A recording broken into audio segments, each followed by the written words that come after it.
নমস্কাৰ মোৰ ইউটিউব চেনেললৈ আপোনালোকক স্বাগতম জনাইছো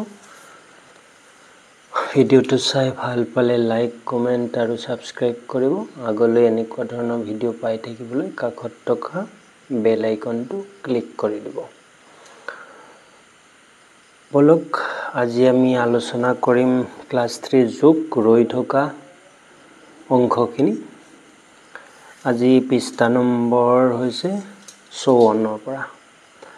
ক অংকৰ লগত খ অংক মিলাও আহা ক অংক আৰু খ অংক এটো 45 আৰু 39 লগ লগাই কিমান হয় দুটা যোগ কৰি যিমান পাও এটো খ অংকৰ লগত 45 আৰু 39 লগ লগাই আমি কি পালো 84 পালো ঠিক তেনেদৰে 249 আৰু 3 যোগ কৰি আমি পালো 252 একেদৰে এই দুটা যোগ কৰি আমি পালো 784 আৰু 63 যোগ কৰি পালো 847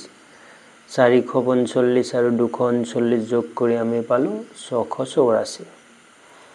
507 যোগ 148 যোগ কৰি আমি পালো 655 যোগ কৰো আহা এককৰ লগত আগতে কৈ হেছো বলে এককৰ লগত একক যোগ কৰিব লাগিব দহকৰ লগত দহক যোগ কৰিব লাগিব ইয়াতে এটো আৰু এটো কৰি দিছে আমাৰ দেখাই দিছে তিনিটা অংক মানে তিনিটা সংখ্যা একেটা লাইন একেটা হাৰিত যদি তিনিটা অংক থাকে আমি কেনেকে ধৰা দুটা অংক প্ৰথমতে কৰিম দুটা অংক প্ৰথমতে কৰি যি পাও তাৰ লগত 3 নম্বৰ অংকটো যোগ কৰিম 5 1 6 পালো 6 2 8 ঠিক তেনেদৰে এটো 2 1 3 পালো 3 আৰু 2 5 আৰু 1 আৰু 2 আৰু 3 লগ হৈ কিমান হল 6 হল এনেকে আমি এককৰ পৰা মানে হফালৰ পৰা আমি অংককেটা যোগ কৰি যাব লাগিব ইয়াত গ নম্বৰ আছে গ নম্বৰটো মই ইয়াত কৰি দিছো যে 3 0 3 ৰ লগত 0 যোগ কৰিলে 3 হ'ব আৰু 3 ৰ লগত 5 যোগ কৰিলে 8 হ'ব ঠিক তেনেদৰে 4 1 5 5 3 8 হল 2 1 3 3 2 5 এটা ঘ নম্বৰটো 2 4 আৰু 6 2 4 6 আৰু 2 4 6 আৰু 6 6 12 12 ৰ 2 হ'ব আৰু বাওফালৰ অংকটো মানে একটো উকলিব বা জমা থাকিব এক থাকিলে এক জমা থাকিলে ইয়াত এক আছে 1 7 7 1 8 হল 8 8 1 9 9 9 2 11 11 ৰ 1 হল আকৌ এক জমা থাকিলে আমাৰ 1 1 2 2 2 4 4 3 7 হল এটা 712 পালো এনেকে আমি 3 পঠালিকৈ যোগ কৰিব লাগে এটা আমি এককৰ কেটা এককৰ স্থানত যোগ কৰিম 3 তো একক স্থানত আছে ইয়াৰ 2 তো একক স্থানত 2 আছে ইয়াৰ একক স্থানত 4 আছে 3 2 5 5 4 9 এটা দহকৰ স্থানে যোগ হ'ব 2 3 5 5 1 6 4 4 1 5 5 2 7 এনেকে এটো সেম একেদৰে 0 0 ৰ লগত 1 হল 0 ৰ লগত 1 যোগ কৰিলে 1 হল আৰু 1 ৰ লগত 2 যোগ কৰিলে 3 হল 4 4 আৰু 3 যোগ কৰিলে 7 7 1 8 শতকৰ স্থানত 1 2 আৰু 3 আছে 1 আৰু 2 তোমাৰ 3 হল 3 3 6 হল এনেকে এটা নিজে কৰো আহা কথা অংক দিছে কি দিছে ৰবিনাৰ হাতত 23টা মানিকৰ হাতত 12টা আৰু বৰখাৰ হাতত 24টা মাৰ্বল আছে তেওঁলোকৰ মুঠ কিমান মাৰ্বল আছে যেতিয়া মুঠ বুলি কয় মুঠ বুলি শব্দটো উল্লেখ থাকে তেতিয়া আমি যোগ কৰিব লাগিব ইয়াত আছে ৰবিনাৰ হাতত 23টা মানিকৰ হাতত 12টা আৰু ইয়া বৰখাৰ হাতত 24টা আছে ইয়াৰ তিনিওজন মিলি কিমান মাৰ্বল আছে ইয়াত এনেকে কথা প্ৰশ্ন যেহেতু আমি ইয়াত এনেদৰে কৰি ৰাখিছো যে ৰবিনাৰ হাতত মাৰ্বল আছে 23টা মানিকৰ হাতত মাৰ্বল আছে 12টা আৰু বৰখাৰ হাতত মাৰ্বল আছে 24টা মুঠ মাৰ্বল আমি কিমান পালো 3 2 5 5 4 9 আৰু 1 2 3 3 2 5 59টা মাৰ্বল পালো আমি 59টা মাৰ্বল পালো তাৰ পিছত খ নম্বৰটোত কি দিছে যে পুথিভঁৰাল এটাত 112খন ইংৰাজী 234খন অসমীয়া আৰু 122খন হিন্দী ভাষাৰ কিতাপ আছে পুথিভঁৰালটোত মুঠ কেইখন কিতাপ আছে তিনিটা কি কৰিব লাগিব যোগ কৰিব লাগিব প্ৰথমতে আমি এনেকৈ লিখিছো যে পুথিভঁৰাল এটাত ইংৰাজী কিতাপ আছে 112খন অসমীয়া কিতাপ আছে 234খন হিন্দী ভাষাৰ কিতাপ আছে 122খন এই তিনিটা আমি যোগ কৰি দিছো এতিয়া 2 4 6 6 2 8 3 1 4 4 2 6 2 1 3 3 1 4 এনেকৈ আমি কিমান পালো 468খন কিতাপ পালো পুথিভঁৰালটোত মুঠ কিতাপ কি আছে আমাৰ 448খন সদায় কথা অংক তেনেকৈ আমি লিখি ল'ব লাগে লিখি লোৱাৰ পিছত একক স্থানৰ পৰা যোগ কৰি মুঠ কিতাপ ওলাব এতিয়া আমি নেক্সট পেজলৈ যাওঁ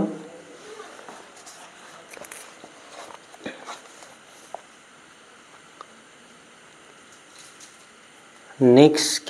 পেজত কি কৈছে তালিকাবোৰ পূৰ কৰা 5 কৈ জপিয়া আৰু ইয়াত 7 কৈ জপিয়া ইয়াত 8 কৈ জপিয়া ইয়াত 10 কৈ জপিয়া এতিয়া 5 কৈ জপিয়াম আমি 26 ৰ পৰা 5 জপিয়ালে এনেকৈ আমাক ডাইৰেকশনটো দি দিছে এনেকৈ এইফালে তলফালে আহিব লাগিব 26 ৰ পৰা 5 জপিয়ালে আমি 31 পালো মানে এই এককৰ লগত 5 5 যোগ কৰি দিয়া একক স্থানৰ অংকৰ লগত ইয়াৰ 31 ৰ লগত যদি আমি 5 যোগ কৰো 36 হল 36 ৰ লগত আমি 5 যোগ কৰিলে তোমাৰ 41 হল এনেকৈ 26 ৰ লগত 5 যোগ কৰি দিয়া পাছে 6 পাছে 11 ৰে খাটে 2 1 3 31 হল তে 31 ৰ লগত 5 যোগ কৰি দিয়া 5 হলে পাছে 1 6 পাছে 1 6 আৰু 3 ইয়াৰ 6 ৰ লগত 5 যোগ কৰি দিয়া 6 পাছে 11 ৰে খাটে 1 ইয়াত হ'ব 4 হাতে যোৱা 1 3 1 এনেকৈ আমি 41 ৰ পৰা 46 আৰু 51 আৰু 56 পালো ইয়াতো ঠিক তেনেদৰে আমি 72 ৰ পৰা 5 দিলে আমাৰ কিমান হ'ব 5 বঢ়াই দিলে 77 হ'ব 77 ৰ পৰা 85 হ'ব 82 হ'ব 82 ৰ পৰা 87 হ'ব ঠিক একেদৰে ইয়াত আমি 7 কে জপিয়াইছো 17 ৰ পৰা 7 জপিয়ালে আমাৰ কিমান হ'ব 24 হ'ব 24 ৰ পৰা 7 জপিয়ালে 31 31 ৰ পৰা 34 তাৰ পিছত 33 ৰ পৰা 7 জপিয়ালো 40 হল 40 ৰ পৰা 7 জপিয়ালো 47 47 ৰ পৰা 54 এনেকৈ 64 ৰ পৰা 7 জপিয়ালো 71 হল 71 ৰ পৰা 7 জপিয়ালো 78 হল 78 ৰ পৰা 7 জপিয়ালো 85 হল মানে 7 7 যোগ কৰি গলে হল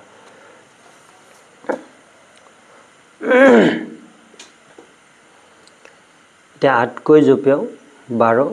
12 12 আছে প্ৰথম 12 ৰ পৰা 8 জপিয়ালে 20 20 ৰ পৰা 8 জপিয়ালে 28 28 ৰ পৰা 8 জপিয়ালে 36 এটা 23 ৰ পৰা 8 জপিয়ালে 31 31 ৰ পৰা 8 জপিয়ালে 39 39 ৰ পৰা 8 জপিয়ালে 47 একেদৰে 45 ৰ পৰা 8 জপিয়ালে 53 53 ৰ পৰা 8 জপিয়ালে 61 61 ৰ পৰা 8 জপিয়ালে 69 এনেকৈ 8 8 যোগ কৰি গলে হল একক স্থানত অংকৰ তলত 8 বহাই যোগ কৰি দিলে হল ইয়াত 10 কে জপিয়াব লাগে 112 ৰ পৰা 10 জপিয়ালে 122 হয় 122 ৰ পৰা 10 জপিয়ালে 132 হয় 132 ৰ পৰা 10 জপিয়ালে 142 এনেকৈ 213 ৰ পৰা 10 জপিয়ালে 223 223 ৰ পৰা 10 জপিয়ালে 233 233 ৰ পৰা 10 জপিয়ালে 243 তে 415 ৰ পৰা 10 জপিয়ালে 425 425 ৰ পৰা 10 জপিয়ালে 435 435 ৰ পৰা 10 জপিয়ালে 445 এটা খেলো আহা বুলি কৈছে আমি সকলে লুডু খেল জানো লুডু গুটি কেনেকৈ লুডু গুটিটোক আমি পাখতি বুলি কওঁ অসমীয়াত খেল খেলো আহা দুটা মাৰি পঠিয়া দুটা গুটি মাৰিব লাগে এটা 2 আৰু এটা 3 ইয়াত 2 আৰু 3 ওলাইছে 2 আৰু 3 ৰে গঠন কৰিব পৰা যিকোনো সংখ্যা এটা 2 আৰু 3 ৰে তোমাৰ 32 23 হয় 2 * 3 23 আৰু 3 * 2 32 হয় পাখতি দুটা আকৌ এবাৰ মাৰিলে আকৌ মাৰা সংখ্যা দুটা কি হল 2 আৰু 26 24 পালে বা 42 হ'ব পাৰে এতিয়া তুমি পোৱা সংখ্যা দুটাৰ যোগফল তলৰ জালিখনত বিচাৰি উলিয়া তলত এখন জালি আছে মানে নেক্সট পেজত জালিখনত যে 90 ৰ পৰা 100 ৰ ভিতৰত যিকোনো এটা সংখ্যা প্ৰথমতে পাব তেৱে জয় হ'ব যোগফল 100 তকৈ বেছি হলে পাখতি দুটা পুনৰ মাৰি পঠিয়াব লাগিব মানে এই দুবাৰ মাৰোতে ধৰা 24 হ'ল 24 আৰু 32 যোগ কৰিলে কিমান হয় 4 2 6 আৰু 56 হ'ব এনেকে দুবাৰ মাৰোতে তোমাৰ যোগফলটো কিমান হ'ব 90 ৰ ওপৰত যাব লাগিব আৰু 100 ৰ তলত থাকিব লাগিব এনেকে আমি মাৰিলো ধৰা এবাৰ মাৰোতে আমাৰ 4 আৰু 5 হ'ল এটা 45 হ'ল আকৌ যদি এবাৰ মাৰিলো 5 আৰু 6 হ'ল তে 45 আৰু 5 আৰু 6 লালে 56 আৰু 45 তে 101 হৈ গ'ল 101 হলে নহব মানে এতিয়াও আকৌ পুনৰ মাৰিব লাগিব যদি 45 হ'ল ইফালে তোমাৰ আকৌ এবাৰ এটাত 4 আৰু 5 ওলালে আৰু এবাৰত কি ওলালে তোমাৰ 4 আৰু 6 ওলালে তা 46 আৰু 45 হলে 91 হয় 91 হলে যাৰ 91 উঠে তেতিয়া হলে তেও জিকিব কিন্তু ইয়াত মানে খেলটো আমোদজনক হ'ব গতিকে এটো লৰা ছোৱালীৰ মাজত আমি যদি খেলো তেতিয়া হলে নিশ্চয় উপকৃত হ'ব এনেকে আমি ধৰক এই দুটা মৰাৰ পিছত কি হ'ল আমাৰ 5 আৰু 6 টো ওলালে এনেকে মৰাৰ পিছত যদি এই 91 বা 99 ওলাই তেতিয়া হলে তেও কি হ'ল জয় হ'ল এনেকে আমি বিভিন্ন ধৰণে মৰাৰ পিছত আমাৰ কি হ'ব এনেকে বিভিন্ন ধৰণে মৰাৰ পিছত আমাৰ কেতিয়াবা 54 ওলাব 55 ওলাব 57 ওলাব এটো আমোদজনক খেল হ'ব ইয়াত যদি 92 ওলাল বা 93 তেতিয়া হলে যাৰ ওলাইছে তেও জয় হ'ব তো কৰি চাও আহা এক যোগ কৰো আহা এই পৰুৱাটোতে এক যোগ কৰিব দিছে প্ৰথম 133 আছে 133 ৰ লগত এক যোগ কৰিলে 134 134 ৰ লগত এক যোগ কৰিলে 135 135 ৰ লগত এক যোগ কৰিলে 136 136 ৰ লগত এক যোগ কৰিলে 137 এটা 2 যোগ কৰিলে 2 যোগ কৰিলে 133 আৰু 133 ৰ লগত প্ৰথম মতে দিছে সংখ্যাটো 133 133 ৰ লগত যোগ কৰিলে 143 2 যোগ কৰিলে আৰু 143 ৰ লগত 2 যোগ কৰিলে 153 আৰু 153 ৰ লগত 2 যোগ কৰিলে 163 আৰু 163 ৰ লগত যোগ কৰি 2 যোগ কৰিলে 173 এনেকে আমি 100 যোগ কৰিলে 133 ৰ লগত 100 যোগ কৰিলে 233 233 ৰ লগত 10 যোগ কৰিলে 10 নহয় 100 যোগ কৰিলে 333 333 ৰ লগত 100 যোগ কৰিলে 433 433 ৰ লগত 100 যোগ কৰিলে 533 ইফালে খত দিছে এনেকৈ যে এক যোগ কৰো আহা যে 347 ৰ লগত এক যোগ কৰিলে 348 348 ৰ লগত এক যোগ কৰিলে 349 349 ৰ লগত এক যোগ কৰিলে 350 তাৰ পিছত 350 ৰ লগত এক যোগ কৰিলে 351 এনেকে যোগ 10 যোগ কৰিলে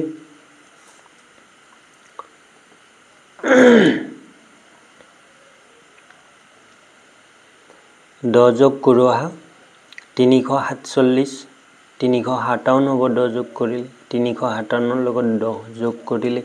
367 367 ৰ লগত 10 যোগ কৰিলে 377 377 ৰ লগত 10 যোগ কৰিলে 387 100 যোগ কৰিলে 347 ৰ লগত 100 যোগ কৰিলে 447 447 ৰ লগত 100 যোগ কৰিলে 547 547 ৰ লগত 100 যোগ কৰিলে 647 647 ৰ লগত 100 যোগ কৰিলে 747 এটা চিন্তা কৰি চোৱা যে এটা সংখ্যাৰ লগত 1 10 আৰু 100 যোগ কৰিলে যোগফলবোৰ কেনেদৰে পৰিৱৰ্তন হয় এতিয়া 100 100 ৰূপে চেঞ্জ হৈছে ইয়া যেটা 10 হয় 10 যোগ কৰো আমাৰ 10 কে বাঢ়ি যায় আৰু 1 যোগ কৰিলে 1 1 কে বাঢ়ি যায় তে খেল খেলোৱা আকৌ খেল দিছে যে শিক্ষকে শ্ৰেণী কোঠাত দুগৰাকী শিক্ষাৰ্থীৰ লগত দল গঠন কৰিব প্ৰতিটো দলত শূন্যৰ পৰা 5 লৈকে কাৰ্ড প্ৰস্তুত কৰিব মানে এনেকে সংখ্যাবিলাক এখন ডাট কাগজত লিখিব দিছে শূন্যৰ পৰা যে এতিয়া প্ৰতিগৰাকী শিক্ষাৰ্থীয়ে 3খনকৈ কাৰ্ড লৈ একোটাকৈ 3টা অংক বিশিষ্ট সংখ্যা গঠন কৰিব ষ্টুডেন্ট বেছি থাকিলে বেছিকে মানে 5 এনেকে 5 লৈকে লিখিব দিছে আৰু বেছিকৈ কৰিব লাগিব কাট ধৰক শূন্যৰে দুখন লিখিলে বেলেগ বেলেগ ষ্টুডেণ্টক বেলেগ বেলেগ শূন্যৰ কাৰ্ড ধৰক দিলে এজনক শূন্যৰ কাৰ্ড দিলে আৰু এজনক দিলে দুইৰ কাৰ্ড এজনক দিলে এনেকৈ প্ৰতিটো দলে গঠন কৰা সংখ্যা দুটাৰ যোগফল উলিয়াব আৰু অন্য এটা দলৰ যোগফলৰ লগত তুলনা কৰিব তুলনা কৰিলে সদায় বিয়োগ যে এতিয়া 5 আৰু 3 কিমান হ'ব এটো 8 হ'ল এটো হ'ল 2 আৰু এটো 4 কে 5 হ'ল এতিয়া এই আৰু এজন বেলেগে কৰিলে এটো 1 হ'ল 4 2 6 হ'ল 5 3 8 হ'ল এতিয়া এইখন কাৰ্ডৰ সংখ্যা কেটাৰ স্থান হলনি কৰি আকৌ যোগ কৰা এতিয়া স্থানবিলাক হলনি কৰিব দিছে এটো শূন্যৰ দহকৰ স্থানত আছিল এতিয়া এককৰ স্থানত আহিলে 3 টো এককৰ তাত আছিল দহকৰ তাত গ'ল এতিয়া আমি স্থান হলনি কৰাৰ পিছত 1 5 5 4 9 আৰু ইয়াতে 1 হ'ল 5 3 8 4 2 6 যে সংখ্যা কেটা বেলেগ বেলেগ সংখ্যা আমি পাইছো যেতিয়া আমি স্থান মানে এটি একক দহক শতক আছিল ইয়াত এককৰ স্থানত শূন্য আনিছো দহকৰ স্থানটো হলাইছো ইয়াতো তেনেকৈ এককৰ জায়গাত এককৰ যে 5 আছিল ইয়াত শতকত 5 আনিলো এনেকৈ আমি সংখ্যাবিলাকৰ স্থান যদি চেঞ্জ কৰো তেতিয়াহলে আমি বিভিন্ন সংখ্যা পাম আৰু এই সংখ্যা আমাৰ যোগ কৰিলে আমাৰ কি হ'ব বৌদ্ধিক বিকাশ হ'ব মানে যোগৰ প্ৰক্ৰিয়াবিলাক আমি ভালকৈ জানিব পাৰিম পাৰ্ট 4 ইয়াতে সমাপ্ত হ'ল ধন্যবাদ